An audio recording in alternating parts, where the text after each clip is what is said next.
Olá, paz do Senhor, bom dia a todos. Hoje, 14 de junho, lição de número 11. Hoje nós vamos falar sobre mansidão, longanimidade, humildade. Hoje é uma aula para sairmos daqui zen, zerados, leve, manso, tranquilo. Antes de mais nada, eu convido a você que nos assiste, que está acompanhando a nossa transmissão, a orarmos, a iniciarmos nossa aula louvando e bendizendo o nome do nosso Senhor Jesus. Oremos. Amado Deus, eterno Pai, graças te damos por estarmos, meu Deus, mais uma vez diante da tua presença. Pai amado, Pai querido, agradecemos por este dia, pelo pão de cada dia que o Senhor nos concedeu. Agradecemos a Ti pelo fôlego de vida. Apresentamos a Ti, meu Deus, a partir deste momento, a nossa aula, que o Teu Espírito Santo possa vir, meu Deus, ministrar, tenha liberdade. Que o Teu Espírito Santo possa vir, Pai amado, nos dar a sabedoria do alto. Que o Senhor venha repreender todo o espírito da dúvida, todo o espírito do engano. Que o Senhor possa, meu Deus, nos dar, meu Deus, o Teu entendimento. Pai amado, Pai querido, isso nós te oramos e desde já te agradecemos em nome de Jesus. Amém. Amados, semana passada tivemos alguns problemas, não conseguimos fazer a nossa transmissão, mas hoje nós voltamos aí com força total e talvez até semana que vem. Eu acredito que semana que vem será a nossa última aula nesse formato. Talvez possamos já estar operando pessoalmente ali na classe, como fazíamos antes dessa pandemia. Vamos orar a Deus, vamos torcer para que tudo corra bem e que nós possamos voltar à nossa rotina e que isso acabe o mais rápido possível. Hoje, como eu já falei, a nossa lição é a lição de número 11, que tem por título Atributos da Unidade da Fé, Humildade, Mansidão e Longanimidade, datada de hoje, 14 de junho de 2020. A leitura, o textuário está na carta de Paulo aos Efésios, capítulo 4, versículo 1, e diz o seguinte: Rogo-vos, pois, eu, preso do Senhor, que andeis como é digno da vocação com que fostes chamados. Isso Paulo mandando admoestações e advertências à igreja de Efésios.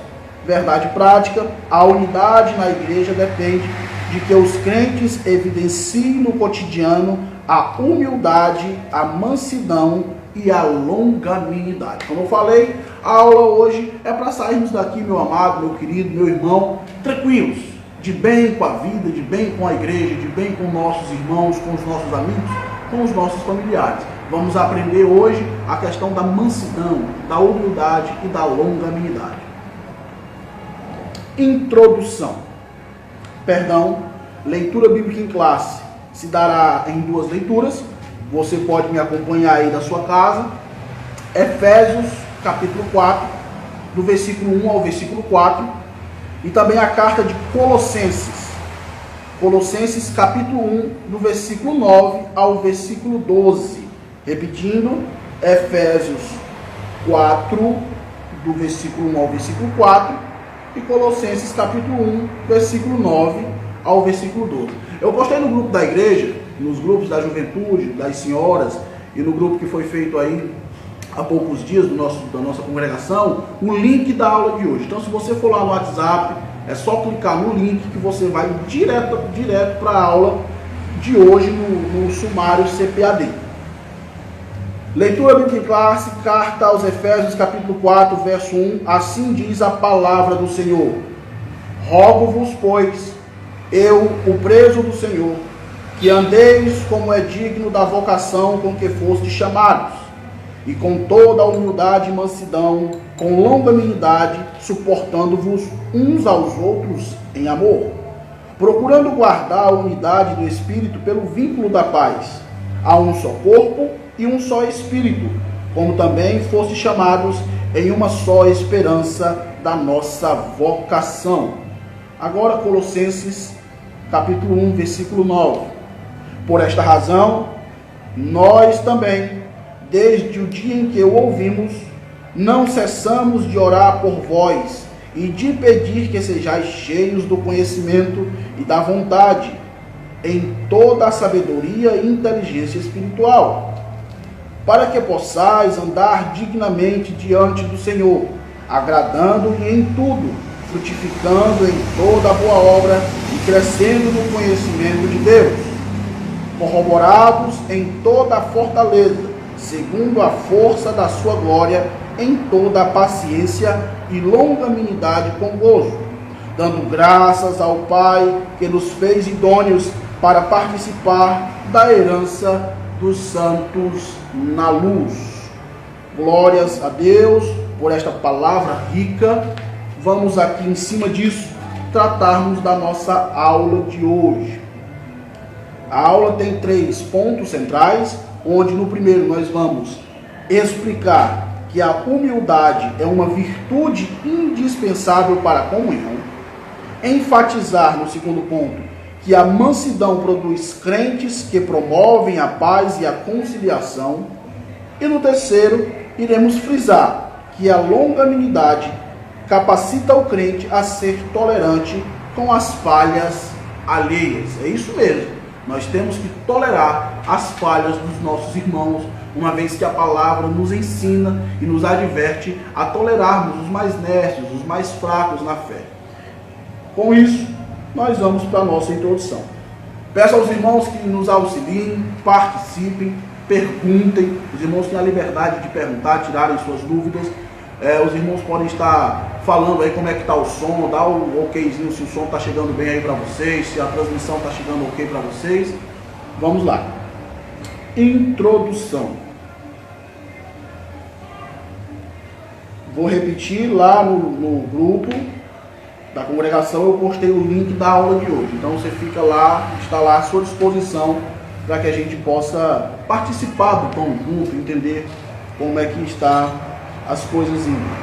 Vamos lá. Introdução.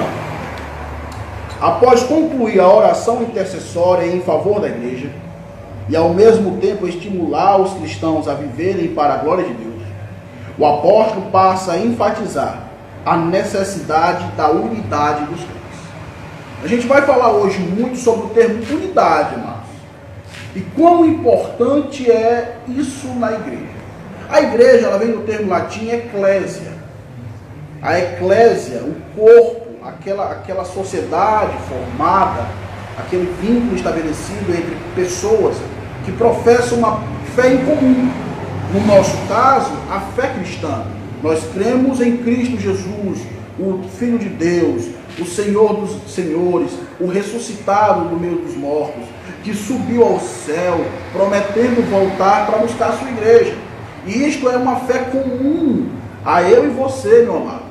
Então isso nos faz igreja, essa fé, esse vínculo de fé, nos transforma em igreja. A partir do momento que nos reunimos só, não, mesmo separados, de um lado do mundo, o outro do outro, somos igreja da mesma forma. A igreja ela não está bitolada num local geograficamente, não. A igreja ela é quase um estado de espírito. Nós somos igreja, estando aqui no Brasil, estando na Europa, estando na América do Norte. A igreja do Senhor ela está espalhada nos 4 cantos da terra. Porém, mesmo separada, ela deva estar em unidade. Ela deve estar vivendo em comum, como vivia a igreja primitiva nos primórdios da cristandade, e que é falado em Atos, que todos tinham tudo em comum. Óbvio que lá a comunidade vivia próximo, como vivemos hoje. A maioria dos irmãos da nossa congregação são vizinhos, né? São vizinhos de quintal, são vizinhos de porta, são vizinhos de parede, moram um numa rua, outro no outro, aí fica aquela comunidade pertinho, ok, mas a unidade não está só aí. A unidade está no trato, a unidade está no amor, a unidade está no perdão, a unidade está no sentimento que professamos de um irmão para com o outro. Por isso que é tão importante estarmos unidos, porque nós vamos entender na aula de hoje que somos corpo, o corpo não pode estar separado, o corpo não pode, somos corpo, não qualquer corpo, mas corpo de Cristo, onde este é a cabeça da igreja. sendo ele a cabeça da igreja, nos tornando membros deste corpo, não podemos de jeito nenhum estarmos separados. Temos que estar unidos. Daí provém o termo unidade da fé. Então, é sobre isso que nós vamos entender a importância de estarmos unidos. E nós vamos ver também que a unidade da fé nos produz longanimidade, nos produz humildade, nos produz mansidão. Então, desde já, caso haja alguma dúvida, pode expor, pode fazer algum comentário. Nós vamos estar aqui torcendo pela sua participação na aula. Assim, nesta lição, estudaremos as virtudes fundamentais, humildade, mansidão e longanimidade, que levam a igreja a viver em perfeita unidade, conforme a palavra de Deus. Então, a introdução ainda vai me falar que esta unidade, essa união da igreja, ela não pode se dar de qualquer maneira. O que é que nos une? É um time de futebol? É um partido político? É uma opinião ideológica? Não é isso que nos une. O que nos une é a conformidade com a palavra de Deus. Então, eu não posso ter um elo na corrente fraco, eu não posso ter um elo qualquer. O elo que une a mim e a você, que nos faz igreja, vou repetir, é a conformidade da palavra de Deus. Alguma dúvida? Alguma dúvida? Nenhuma? Vamos lá, pessoal. Vamos entrar aí, vamos participar dessa aula, vamos deixar essa aula mais dinâmica. Primeiro ponto, nós vamos, para haver unidade é preciso humildade. Vamos logo refletir sobre ser humilde. O que é ser humilde? Tem muita gente que acha que ser humilde é ser pobre. E isto não é humildade. Tem muita gente que acha que ser humilde é ser aquela pessoa que tolera tudo de todos, que deixa, entenda. A humildade, meu querido, eu vou logo lhe dizer de antemão, a humildade ela produz dentro de mim, cristão, crente na pessoa de Cristo Jesus, um sentimento de submissão. Viu, Rangel? Submissão. Submissão com as autoridades, submissão com as autoridades eclesiásticas, submissão com o meu irmão. A palavra me manda ser submisso a ele, ter ele como maior do que eu. Isso é humildade. Mas não confunda submissão com subserviência. A subserviência não é humildade. E isto não é ser humilde. Nós vamos entender à luz da palavra de Deus o que é ser humilde. O que é este vínculo produzido através da unidade. Vamos lá. Vamos ler. A humildade é a virtude imprescindível para o fortalecimento da comunhão cristã.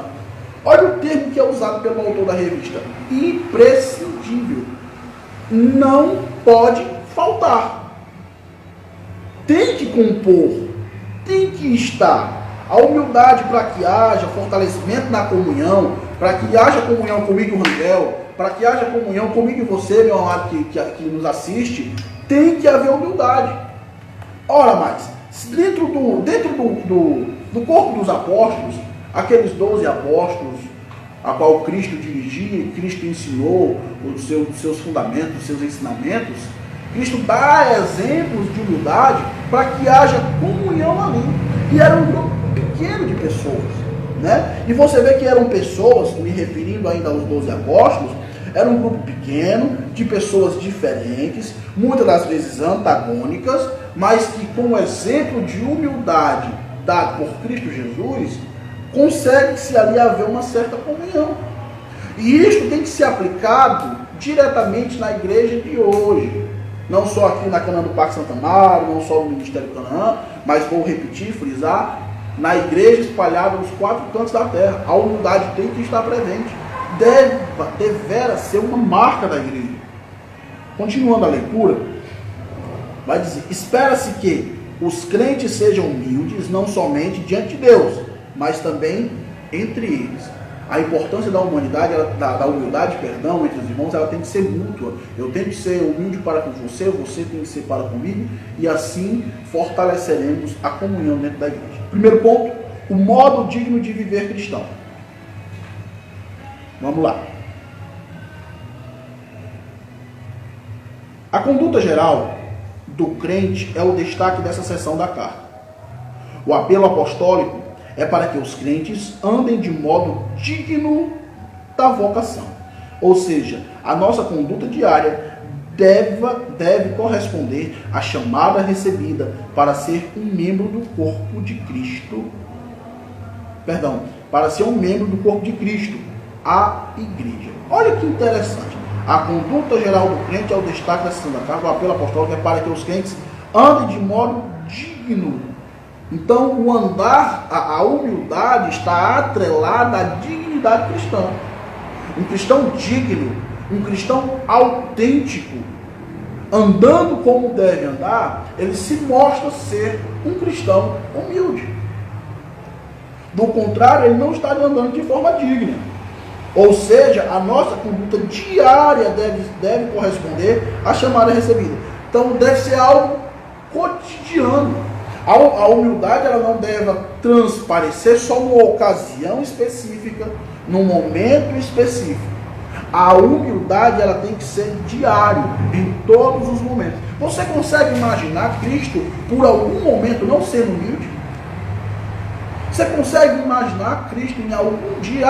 Hoje eu acordei desumilde. Hoje eu acordei soberbo. Hoje eu acordei presunçoso. Não.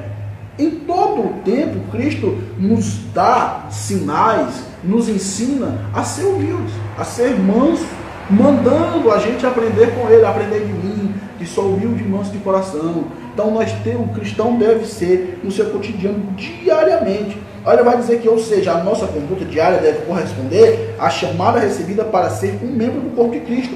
A igreja, a partir do momento que eu recebo esta chamada, que eu sou vocacionado para estar na igreja de Cristo, eu tenho que me revestir dessa humildade. Olha aqui, vamos para Romanos 12, versículo 4 e 5.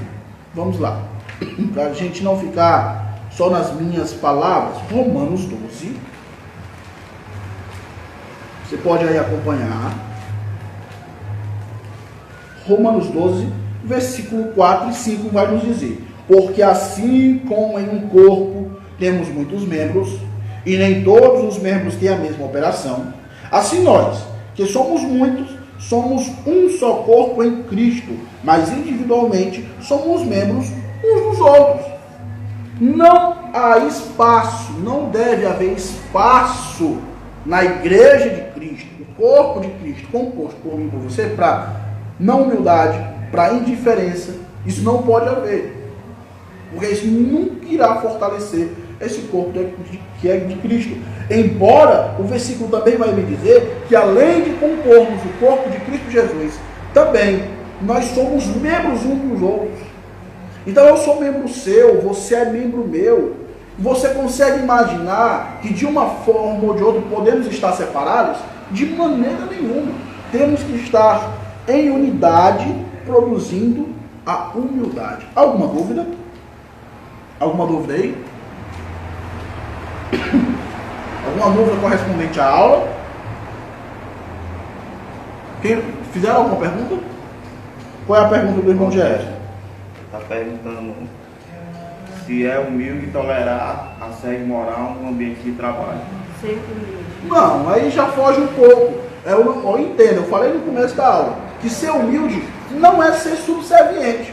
Assédio moral, como um assunto que o irmão tocou, se eu deixar acontecer, eu estou sendo negligente. E eu, como cristão, não posso ser negligente. Né? Eu comunico às autoridades, ao patrão, ao supervisor, ao chefe e tudo mais. Eu não vou estar sendo humilde e tolerando isso. Isso não é humildade. A humildade é termos algo, termos o irmão sempre como superior a gente. Nós vamos entender esse conceito no decorrer da aula. Mas não, viu, irmão Jefferson, respondendo a sua pergunta, só para esclarecer, para não ficar essa dúvida, isso não é humildade. Vamos lá. Continuando. Ainda no primeiro ponto, isso pressupõe que o andar do cristão está diretamente relacionado com o nível de unidade que ele tem com Deus e com os irmãos. Vou repetir. Isso pressupõe que o andar do cristão está diretamente relacionado com o nível de unidade que ele tem com Deus e os irmãos. Então, se eu sou aquela pessoa, aquele crente que todo mundo não gosta, ou eu não gosto de todo mundo, ou seja, eu não vivo em unidade com ninguém, o meu nível de andar com Deus não está bem não, meu amado. Eu não posso estar caminhando com Deus estando separado com meu irmão. Isso é discrepância. Isso é contraditório. Ora, uma vez que Cristo resume a lei, né, o decálogo e tudo mais, toda a lei ele resume em 2 mandamentos: amarás a Deus sobre todas as coisas e a teu próximo como a ti mesmo. Como é que eu consigo cumprir uma ordem de Cristo e outra não? Como é que eu, aliás, isso é um mandamento, como é que eu cumpro só a metade do mandamento? Não, eu amo só a Deus, o meu irmão eu quero que ele se ferre. Não, isso não. De hipótese alguma. Eu tenho que andar com Deus, o meu nível de andar com Deus está atrelado à minha unidade com o meu irmão. Continuando, nesse sentido, a fim de desenvolver a unidade, o apóstolo Paulo apresenta 3 virtudes essenciais: a humildade, a mansidão e a longanimidade. Então, através dessa unidade na fé, através disso, produzimos humildade, mansidão e longanimidade. Tópico 2, vamos tratar da humildade. Para os povos pagãos, a humildade não era uma virtude. Pelo contrário, era considerada uma atitude negativa, fraqueza de caráter e falta de amor próprio. Das religiões pagãs, quais são religiões pagãs? O que é religião pagã? Por exemplo, nós temos o exemplo de paganismo nas religiões egípcias, na religião grega, greco-romana. Toda aquela religião que foge da autenticidade da palavra de Deus, ela é considerada como paganismo. Nessas religiões mais antigas, ter este exemplo de humildade é um sinônimo de fraqueza. Nós não temos, por exemplo, o exemplo de humildade dos deuses gregos. Para começo de história, os deuses gregos, né, tinham o seu panteão, tinham a sua morada, a sua habitação no famigerado, no famoso Monte Olimpo, né, acima, inalcançável dos mortais. Nós já vemos aí uma certa soberba, uma certa presunção da parte deles. Quando eles vinham à Terra, era para explorar e se relacionar com os mortais, produzindo aí os semideuses, os seus filhos. Mas isso é mitologia. Então, essa mitologia acreditada e acreditada pelas civilizações da época, eles tomavam isso de espelho. Ora, mas se os deuses são assim, por que eu não vou ser? Se Zeus, Hades, Poseidon, Perséfones, Perseu, essa turma todinha aí é assim, por que eu não vou ser? Então nós tínhamos uma sociedade totalmente desigual, nós tínhamos uma sociedade totalmente indiferente um para com o outro. E isto não pode se aplicar a nós, igreja do Senhor, porque o exemplo que Cristo nos dá, o exemplo que nosso Deus, a qual servimos e a qual cremos, depositando nossa fé, é totalmente diferente. Temos um Deus pessoal, no sentido de se relacionar com a sua criatura. Logo no primeiro momento, no livro de Gênesis, nós vemos um Deus que criou o homem do barro, mas que descia na viração do dia para conversar e passear com sua criação. Nós vemos o mesmo Deus vindo à terra na forma de homem, para entender a dor, entender os anseios, entender o que sentiu o ser humano, morrer, padecer por este ser humano, a qual ele criou. Então o exemplo que nos é trago por Deus é totalmente diferente das religiões pagãs. Por isso que nós não podemos ter isso como espelho. Pelo contrário, a humildade de Cristo, a humildade do Pai é espelhada, revelada em nós. Alguma dúvida? Uma dúvida? De quem é? Vamos lá, irmão Jefferson. Mas dá um espaço para os outros também. Cuida. A longanimidade, a paciência e a resignação são termos intercaptáveis. Vou tratar disso mais na frente. Vamos lá. Continuando. Na vida de Cristo é que a humildade aparece como virtude. Pois ele não teve por usurpação ser igual a Deus, mas aniquilou-se a si mesmo, tomando a forma de servo. No Evangelho de João, nosso Senhor lavou os pés dos apóstolos, dando exemplo de humildade. Como eu acabei de falar, o exemplo dado por nosso Deus é um exemplo oposto, diferente aos das civilizações pagãs anteriores. É por isso que eu tenho que me espelhar, é por isso que eu tenho que tomá-lo, por exemplo, se ele é o Deus. Ora, se o Deus, a qual eu sigo, Criador dos céus e da terra, veio à terra como um homem, padecendo das mesmas dores, lavando os pés dos seus servos, por que é que eu vou ser diferente? Com que direito eu vou me achar superior ao meu irmão? Com que direito eu vou me achar melhor do que o irmão? Mais digno do que o meu irmão? Direito algum. De forma nenhuma. Vamos lá.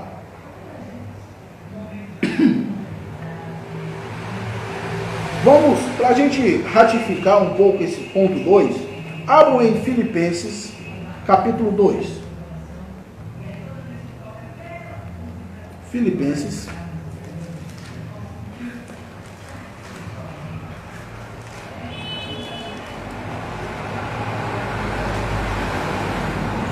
capítulo 2.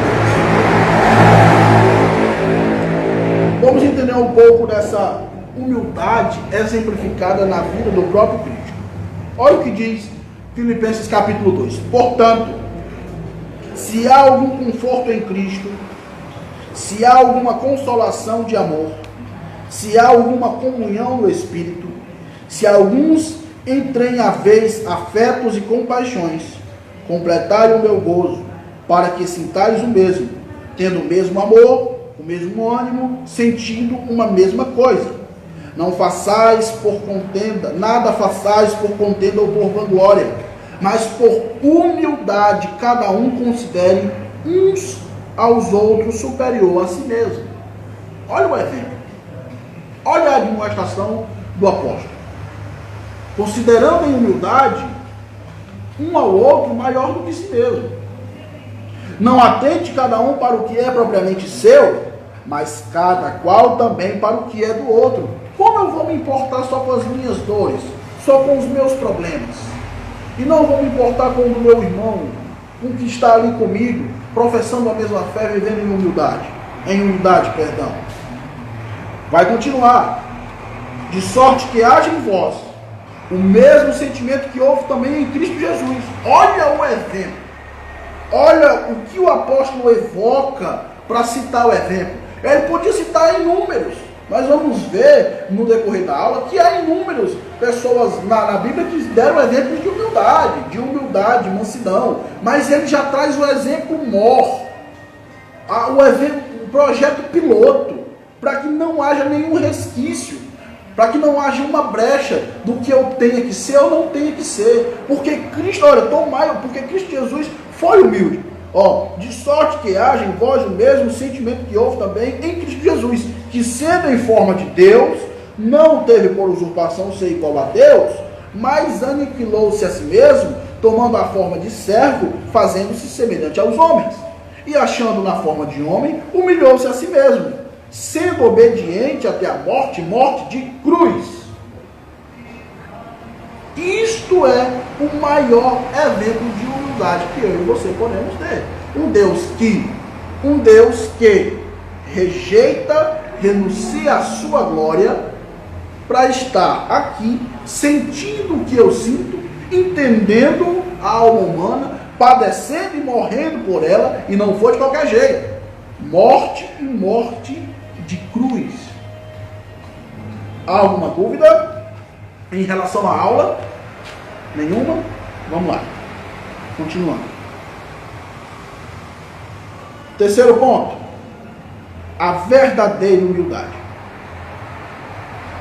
O que fica claro em Jesus e no ensino do apóstolo é que a pessoa humilde expressa a modéstia em oposição ao orgulho e à arrogância. Eu não posso dizer que sou humilde se eu sou orgulhoso.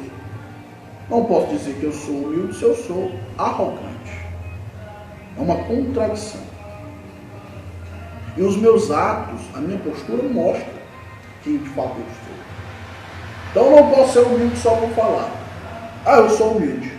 É muito fácil, eu não posso dizer eu sou humilde. A questão é provar, a questão é mostrar. E quem é humilde não mostra que é humilde porque quer mostrar que é humilde, não. É algo natural. É algo espontâneo. As atitudes deles mostram que ele é. Por que isso é importante? Vamos lá para Provérbios 16. Vamos lá, Provérbios.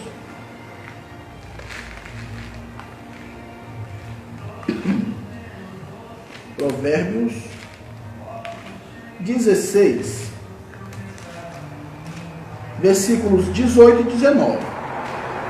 Olha a importância. A soberba precede a ruína, e a altivez do espírito precede a queda. Olha o que é que espera. Olha o destino do altivo. Olha o destino do soberbo. Queda. Ele pode, e há o ditado, né? Quanto mais alto é, maior é a queda. Então não adianta eu subir na vida de forma soberba, de forma orgulhosa, de forma altiva, pisando, pisoteando a tudo e a todos, trapaceando, fazendo o que tiver de fazer para subir. E isto eu não estou me referindo somente na vida eclesiástica, não. Na vida espiritual, não. É na empresa, é na escola, é em tudo. Nós temos que aprender a esperar o tempo de Deus. A palavra nos ensina o seguinte: humilhai-vos perante a potente mão do Senhor, para que em tempo oportuno Ele vos exalte. Então o tempo e a oportunidade está nas mãos do Senhor. Ora, mas Deus podia ou não podia ter exaltado José no primeiro momento que ele chegou no Egito? É claro que ele podia.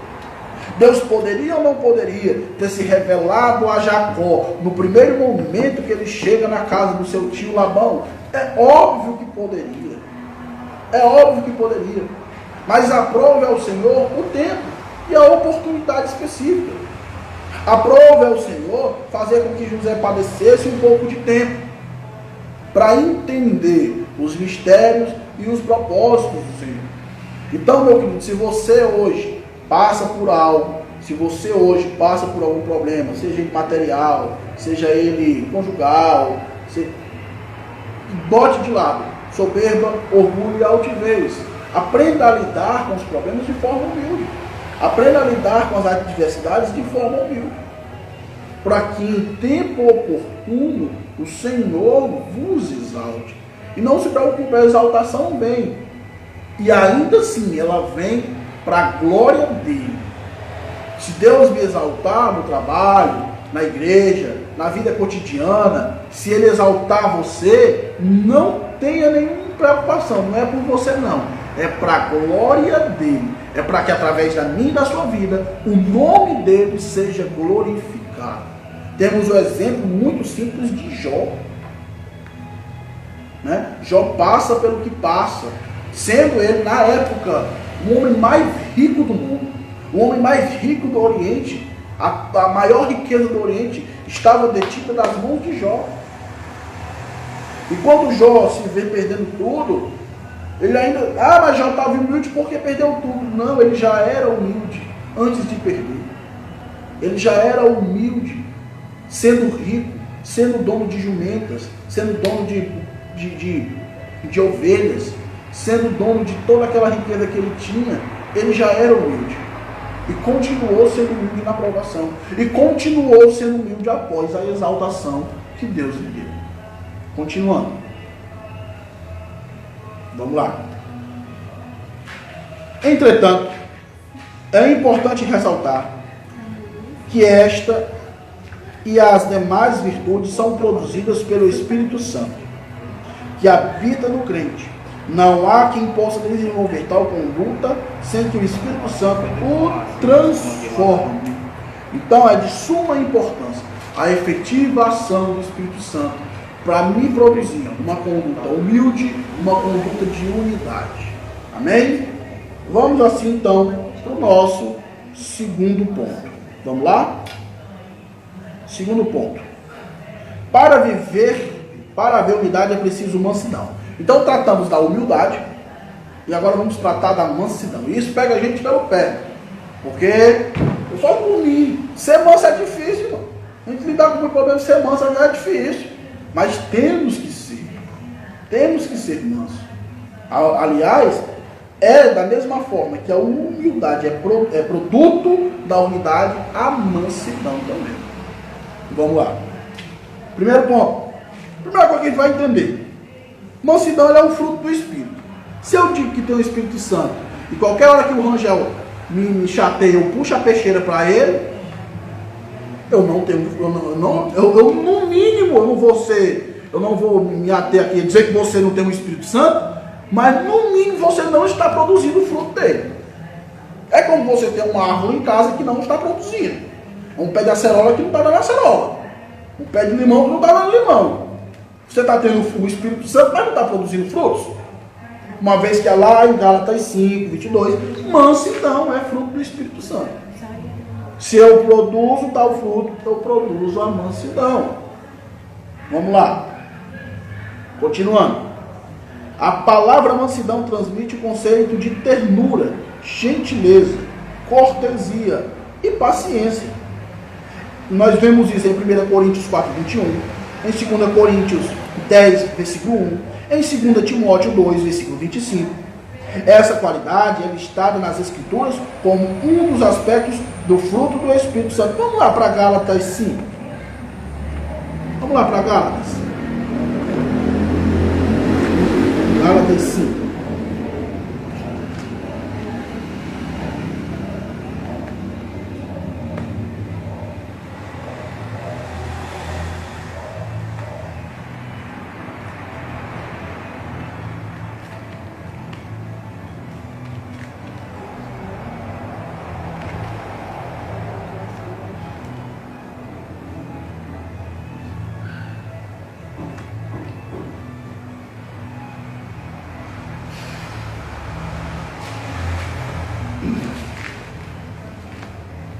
Justamente, em Gálatas 5, nós vamos entender que os frutos do Espírito Santo, você pode estar aí acompanhando, nós não vamos fazer a leitura, já acabei de ver aqui que o tempo da aula corre, e a gente só tem aqui em base 50 a 1 hora de aula, e às vezes dá trabalho voltar e tudo mais, eu vou fazer a leitura, mas eu vou listar algumas coisas aqui. Os frutos do Espírito: mansidão, paciência, longanimidade, estão todas atreladas à unidade da fé. E, em contrapartida, os frutos que não são produzidos pelo Espírito Santo: porfia, dissensões. Porfia, dissensões. Para quem não sabe, porfias e dissensões, o oposto da mansidão, o oposto da longanimidade, é briga. Não tenho como usar palavras bonitas para você. É briga. É irmão brigando com outro irmão, chegando até as vias de fato, por questões muitas das vezes infantis, por questões muitas vezes por pequenas coisas. E mesmo que fosse por questões grandes, ainda não se justificaria as dissensões e as porfias. A ira também aqui listada. A ira também listada como frutos que não são produzidos pelo Espírito Santo. Alguma dúvida? A expressão retrata o caráter de Cristo, conforme o Senhor mesmo disse: aprendei de mim, que sou manso e humilde de coração. Como é que o meu mestre me manda aprender com ele, sendo humilde e manso? Vou repetir: como é que eu sou o oposto? Como é que eu sou o contrário? Tópico 2. Grandes exemplos de mansidão. Moisés, o homem mais manso da terra. Bertoldo, mas Moisés, naquela época. Mas Moisés não é diferente de hoje não, meu amado. Moisés era pastor de um rebanho que só de homens eram 600 mil. Você não acha que tinha problema, não? Você imagina aí, uma congregação, por exemplo, a nossa congregação, ela tem uma média 200 membros. 200 membros. Se você chegar para o nosso pastor e perguntar assim, pergunte quais são, mas pergunte, pastor, tem problema? 200 membros. Ele vai dizer que tem. E muito. Você chega na sede eu acho que comporta 15 mil pessoas ali. Ainda é muito mais do que 200 aqui numa congregação. E ainda assim, muito menos do que 600 mil. Pergunte ao pastor, essa sede não resolve o problema. Agora, veja a situação de Moisés. E só de homens, eu vou repetir, só de homens. E estes homens são homens de guerra, homens de batalha, homens jovens, de uma certa idade a uma certa idade. 600 mil. Aí você bota aí na conta idosos, você bota criança, você bota mulheres. Você acha que não tinha problema? E ainda assim Moisés conseguia manter a mansidão. A palavra diz que ele é o homem mais manso. Vai dizendo aqui, ó. Moisés foi reconhecido como o homem mais manso que havia sobre a terra, lá em Números 12. Essa reputação se deu em virtude de o legislador, entre outros aspectos, não revidar nem guardar rancor quando foi atacado pessoalmente. Moisés foi caluniado, atacado pessoalmente.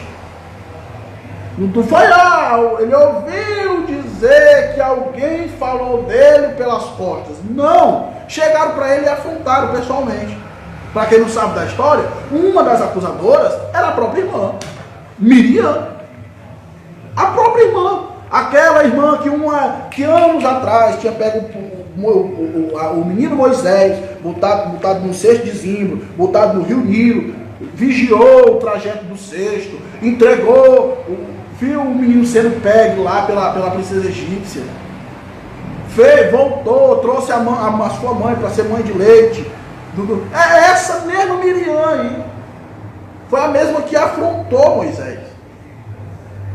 Para quem não sabe da história, Miriam foi acometida de lepra por causa disso. E aí a pergunta que não quer calar: quem orou para Miriam ser curada? O próprio Moisés. Então, em meio a tribulações e adversidades, Moisés consegue manter a sua mansidão. Não me dá o direito de não ser manso com meu irmão. Vamos lá. Continuando, que o tempo voa. Vamos lá. Nós vimos o primeiro tanto, mansidão, que é um fruto do Espírito.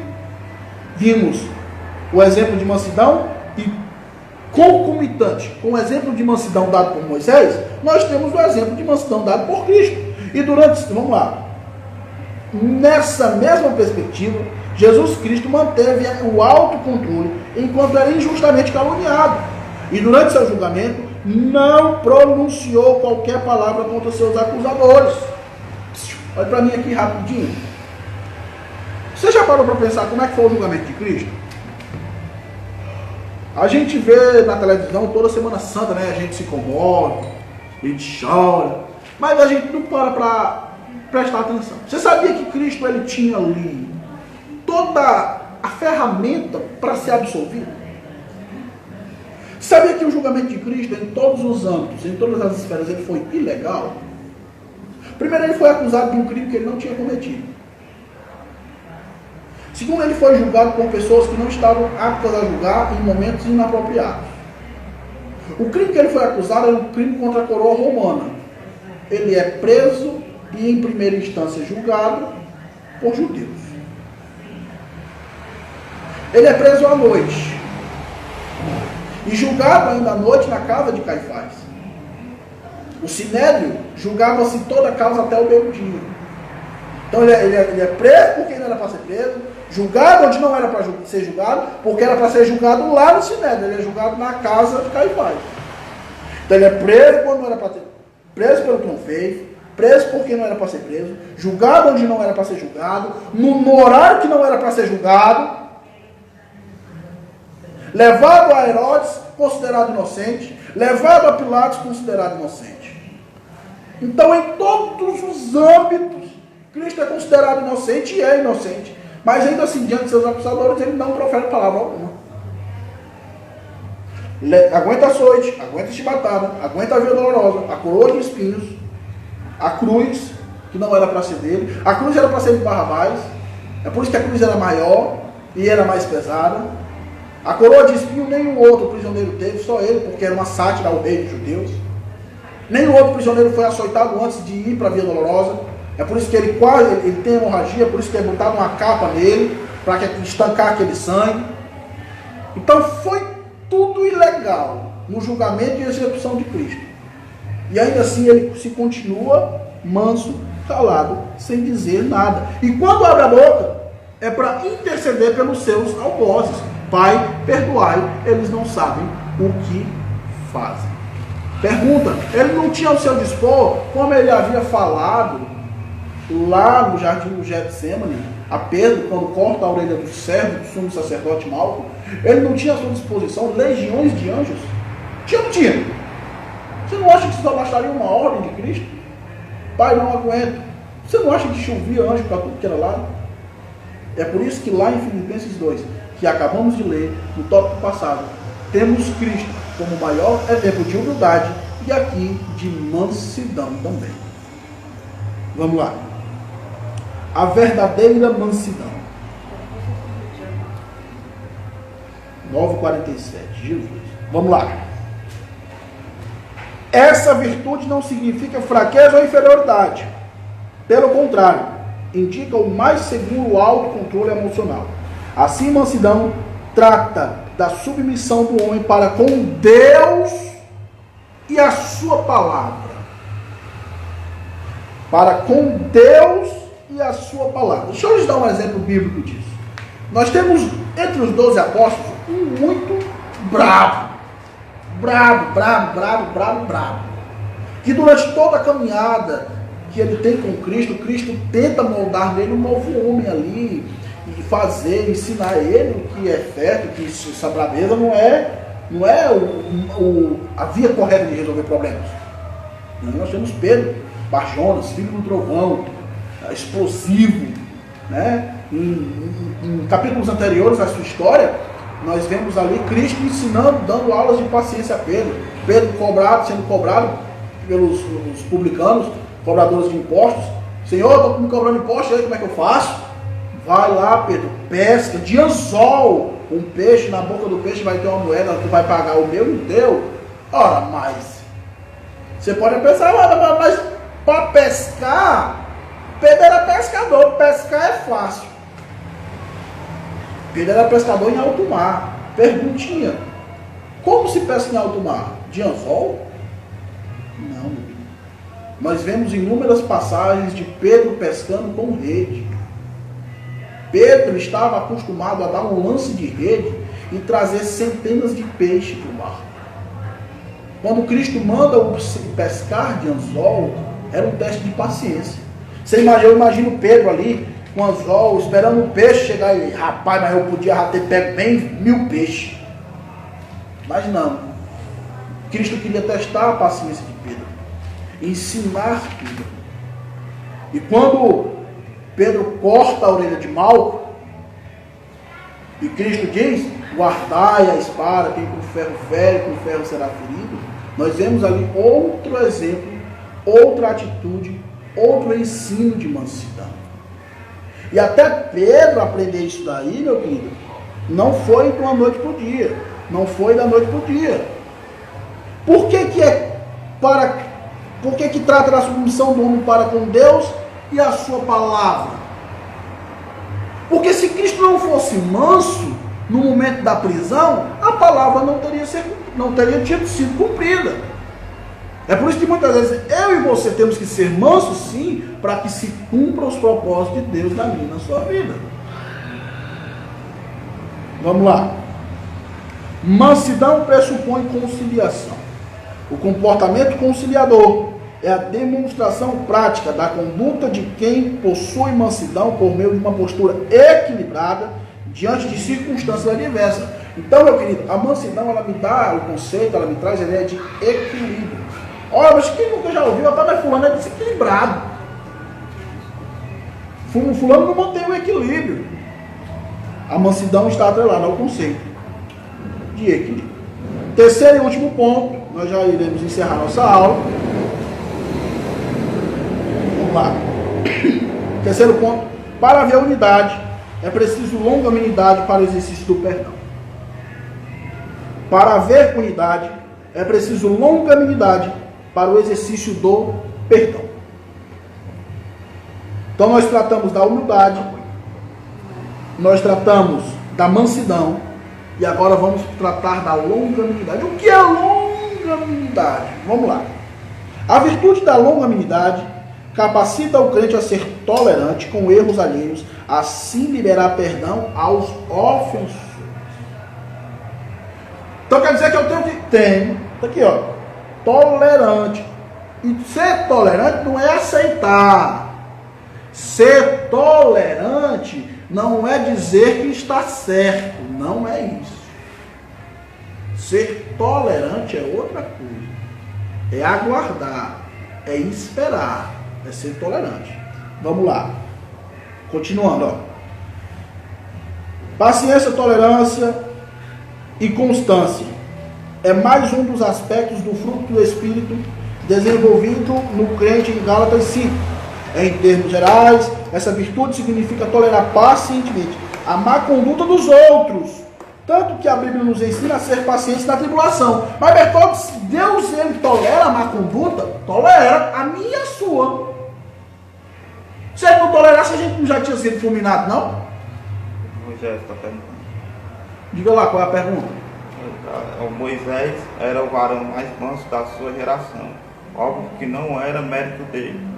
Era prova da ação do Espírito Santo na antiga aliança. Sim, irmão Jefferson. Isso mesmo. E uma vez que a antiga aliança se vivia na dispensação da graça, e a graça era a expressão do amor de Deus. Para quem não sabe, a graça no Antigo Testamento era a maior expressão do amor de perdão. A lei no Antigo Testamento era a maior expressão do amor de Deus, como a graça foi a maior expressão do amor de Deus na nova aliança. Isso mesmo. Isso mesmo. Vamos lá. Estava onde, hein? Estava onde? Estava... Agora eu me perdi. Sim, ele tolera o meu e o seu. Tolera. Se não tolerasse, meu querido, isso é ser longânimo. A palavra vai dizer que nosso Senhor, ele é longânimo, ele é tardio em se irar. Mas, Bertoldo, eu quero um exemplo bíblico disso daí. Lhe dou. A Bíblia fala que Jacó, junto com sua mãe, engana seu pai, engana seu irmão, frauda, trapaceia, rouba o que era de direito de Esaú e vai-se embora, meu amigo. E vai-se embora. E lá quando chega no tio, na casa do tio, é acolhido. Detalhe, viu? No caminho de sair da casa do seu pai fugido para chegar em Labão, bem aqui no meio, ele tem um sonho, vê uma escada no céu, chama ali o Vale de Betel, e Deus forma uma aliança com ele. Ele diz, olha, Deus faz uma aliança com Jacó também faz aliança, sabe tudo que é meu, eu vou dar o dízimo e tudo mais. Deus corrobora, Deus compra a briga. Vixe, Deus foi comum ao erro? Deus aceitou o erro? Não. Deus tolerou. Veja a história mais na frente. Perguntinha. Jacó paga ou não paga o que fez com Esaú? Paga. Com juros e correção, viu? Com juros e correção. Pagou bem direitinho. Mas Deus tolerou. Deus teve paciência. Então, eu e você temos que ter paciência com isso. Não é confirmar, não é aceitar. Para você que é pai e é mãe, aquela velha história, né? Dessa vez passa, mas na próxima, é isso, é ter longanimidade. Vamos lá. Continuando. Assim, suportar os erros dos outros e as adversidades da vida são um lado prático da paciência, pois o próprio Deus é descrito como longânimo e tardio em irar, já falei. A expressão indica que, infelizmente, teremos de enfrentar excessos cometidos em nosso meio, como as provações alheias e atitudes carnais. Estas são comparadas a um fardo que devemos suportar por meio da prática do amor. Então, meu querido, meu amado, não se preocupe. Nossos irmãos vão errar, principalmente os mais fracos na fé, e nós temos que suportar e tolerar em amor. E daí, do terceiro, para a gente encerrar, sendo longânimo, sendo tolerante, temos que liberar perdão como premissa do amor. Perdão como premissa do amor. Vamos encerrar o nosso ponto aqui. Rapidinho. Peguei aqui, mas vou achar. Perdão como premissa do amor. O amor é um atributo divino. O principal aspecto do fruto do Espírito é uma virtude altruísta, que nos conduz a tratar os outros como gostaríamos de ser tratados. Qual é a oração do Pai Nosso? Que aprendemos lá na alfabetização? Perdoai os nossos devedores, nos perdoai assim como nós perdoamos a quem nos tem ofendido. Então o perdão é uma via de mão dupla. Se eu quero ser perdoado, logo eu tenho que perdoar também. De outra forma isso não acontece. Como é que eu posso requerer o... Ora, mas eu era assassino, eu era traficante, eu era roubador, eu não era isso não, mas eu traía minha esposa, eu bebia, eu fumava. Não, eu não fazia também isso não. Não interessa, tu era desgraçado. Desgraçado era, tu não tinha graça, tu era Jesus, tu não tinha Jesus na tua vida. Se eu não tenho graça, eu sou desgraçado. Não, mas eu era de casa para o trabalho, do trabalho para casa, do colégio para casa, do colégio para faculdade, do trabalho para faculdade, não interessa. Você necessitava do perdão de Deus, tal como o assassino que está na prisão. É o meu exemplo. A minha mãe se converteu, eu tinha 1 ano já. Aí desde 1 ano eu sou criado na igreja. Aos 7 eu me converti. Fui à frente. Nunca me desviei. Nunca bebi, nunca fumei. Mas se eu não buscasse o perdão de Deus, eu ia para o inferno. Então como é que eu posso requerer de Deus tal perdão que não me leva para o inferno, mas eu não perdoo o meu irmão? Ah, Bertoldo, mas eu perdoo. Eu perdoo, mas eu não quero mais nem ver. Isso não é perdão. Então a gente vai encerrar nossa aula. Isso não é perdão. O perdão é esquecer. Sabe quando você perdoa uma dívida? Não, fulano, não precisa me pagar mais não. Eu esqueço. Perdão é esquecer. É o mesmo perdão que Cristo tem com os nossos pecados, que joga no mar do esquecimento e não torna mais a lembrar. Amém? Alguma dúvida? Peraí. Amados, assim chegamos ao fim da nossa aula de hoje. Domingo que vem ainda estaremos aqui no mesmo horário.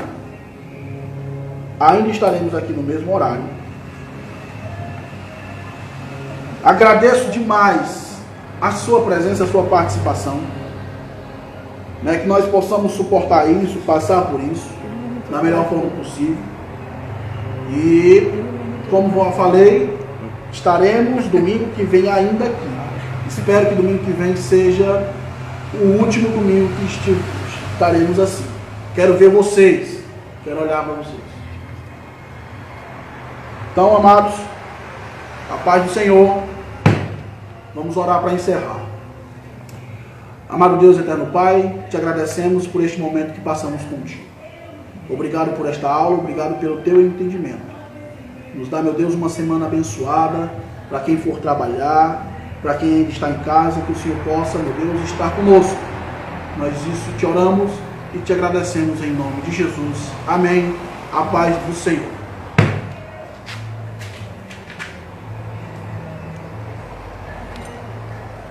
Tem certeza que não tem encerrar assim? Encerrar.